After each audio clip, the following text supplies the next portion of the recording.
प्यारे बच्चों, आज हम कक्षा 9 की विज्ञान विषय की वर्कशीट नंबर जो 73 है उसको डिस्कस करेंगे, जो कि आपके 20/1/2022 के लिए आई है। सबसे पहले यहाँ पर बच्चे अपना नाम लिखेंगे, यहाँ पर अपना क्लास टीचर का नाम लिखेंगे। तो आज का जो टॉपिक है वो है विभिन्न प्रकार के रोग, और जो चैप्टर का नाम है वो है हम बीमार क्यों होते हैं।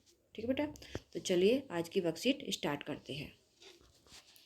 जिज्ञासा दीदी, मेरे एक मित्र ने तपेदिक होने पर या टीबी रोग होने पर ठीक होने के लिए विद्यालय से 3 महीने की छुट्टी ली थी, पर हम लोग तो बीमार होने पर कुछ दिन में ही ठीक हो जाते हैं। ज्ञान, मधुमेह, थायराइड, कैंसर तथा टीबी जैसे रोग हमारे शरीर को बहुत लंबे समय तक शरीर को बहुत नुकसान पहुंचा सकते हैं, क्योंकि यह जल्दी ठीक नहीं हो सकते। ठीक है बेटा, कभी कभी यह रोग कई सालों तक या जीवन पर्यंत रहते हैं। वह रोग जो लंबी अवधि तक रहते हैं उन्हें दीर्घकालिक या जीर्ण रोग कहते हैं, जो लंबी अवधि तक रहते हैं। ठीक है बेटा, लेकिन सर्दी, खांसी, जुकाम, बुखार, सिर दर्द और आँख आना इत्यादि रोग जल्दी ठीक हो जाते हैं। वह रोग जो कम अवधि में ठीक हो जाते हैं तीव्र रोग कहलाते हैं। ठीक है बेटा, यह रोग हमारे शरीर को अस्थायी नुकसान नहीं पहुंचाते हैं। आगे की तरफ बढ़ते हैं। रोग फैलने के आधार पर हम रोगों को 2 भागों में बांट सकते हैं, संक्रामक रोग और दूसरे होते हैं असंक्रामक रोग। ठीक है बेटा, तो पहले हम संक्रामक रोग क्या होते हैं, कैसे फैलते हैं, उसके बारे में डिटेल में पढ़ते हैं। वे रोग जो एक व्यक्ति से दूसरे व्यक्ति तक फैलते हैं वह रोग संक्रामक रोग कहलाते हैं। यह कुछ सूक्ष्म जीव, जिन्हें रोगाणु कहते हैं, के द्वारा होते हैं। वे रोग लोगों में संक्रमित हवा, पानी और व्यक्ति से स्वस्थ व्यक्ति और अन्य माध्यमों से संचालित हो सकते हैं। इन्हें हम संचारी रोग भी कहते हैं। ठीक है बेटा, इन रोगों को उनके कारकों पर आधार पर विभिन्न वर्गों में रखा जा सकता है, जैसे कि जीवाणु जनित रोग, टाइफाइड, हैजा, तपेदिक रोग आदि। ठीक है बेटा,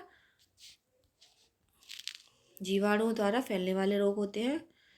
स्टेफिलोकोकस जीवाणु मुंहासों का कारक सूक्ष्म जीव है। विषाणु जनित रोग हो गए कोविड-19, डेंगू, एड्स आदि। ठीक है। सार्स विषाणु तीव्र श्वसन रोग सिंड्रोम का कारण है। कवक जनित रोग हो गए, कुछ प्रकार के कवकों से त्वचा संबंधित रोग और त्वचा संक्रमण हो सकता है। कुछ प्रोटोजोआ जनित रोग होते हैं, जैसे मलेरिया, कालाजार। ठीक है बेटा, इनको आप लिख लेंगे, समझ लेंगे। आज के बाद पढ़ते हैं असंक्रामक रोग। ठीक है, यह रोग एक व्यक्ति से दूसरे व्यक्ति में नहीं फैलते हैं, जैसे रक्तचाप, मधुमेह, कैंसर और मोतियाबिंद। इन्हें हम असंचारी रोग भी कह सकते हैं। यह रोग अस्वस्थ जीवन शैली, किसी आंतरिक ग्रंथि या अंग के ठीक से कार्य नहीं करने पर, अल्प पोषण, उम्र का बढ़ना, ऐसे अन्य कारकों से हो सकती है। ठीक है बेटा, अब चलते हैं, आगे बढ़ते हैं। जब भी हम किसी रोग से ग्रसित होते हैं, हमारा शरीर उस रोग की प्रतिक्रिया और उसके लक्षणों के रूप में करता है। उदाहरण के लिए सिर दर्द, दस्त लगना, खांसी और बुखार कोविड-19 के लक्षण हैं, और गले में सूजन होना घेंगा बीमारी के लक्षण है। जो भी अंग रोग से प्रभावित होता है उसके ऊतक खराब कार्य करने लगते हैं, जिससे रोग के चिन्ह प्रकट होते हैं। ठीक है बेटा, कोई भी रोग होने से पहले हमारे शरीर में उसके संभावित लक्षण उत्पन्न होने लगते हैं। ठीक है बेटा, अब आते हैं नीचे की तरफ चलते हैं। स्वयं को जांचिए। तीव्र तथा जीर्ण रोग क्या है? तीव्र तथा जीर्ण रोग क्या है, दोनों के उदाहरण लिखिए। तो यहाँ से हम ऊपर से आंसर अपना लिख सकते हैं। वह रोग जो लंबी अवधि तक रहते हैं उन्हें दीर्घकालिक रोग और या जीर्ण रोग कहते हैं, जैसे कि मधुमेह, थायराइड, कैंसर, टीबी जैसे रोग। आप यहाँ से एग्जाम्पल लिख सकते हैं, दूसरे लिख सकते हैं। वह रोग जो कम अवधि में ठीक हो जाते हैं तीव्र रोग कहलाते हैं। यह रोग स्थायी नुकसान नहीं पहुँचाते शरीर को।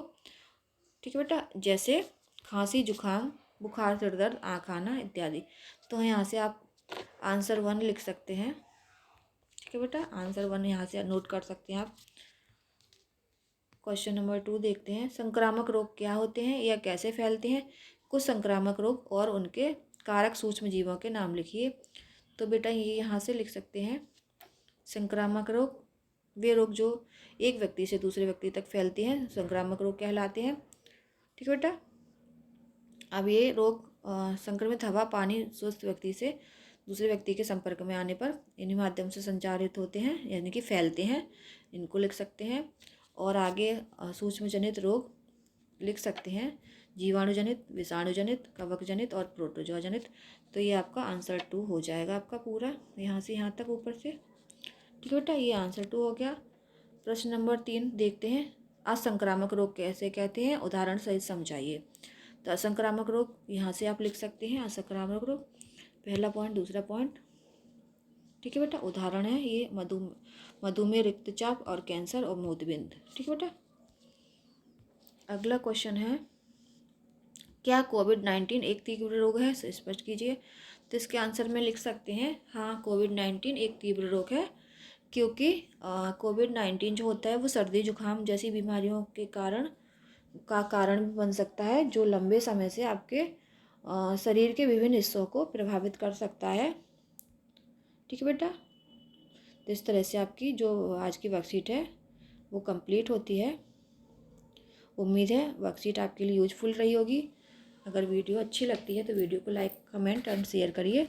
और जिन बच्चों ने अभी तक चैनल को सब्सक्राइब नहीं किया वो जल्दी से चैनल को सब्सक्राइब कर लें।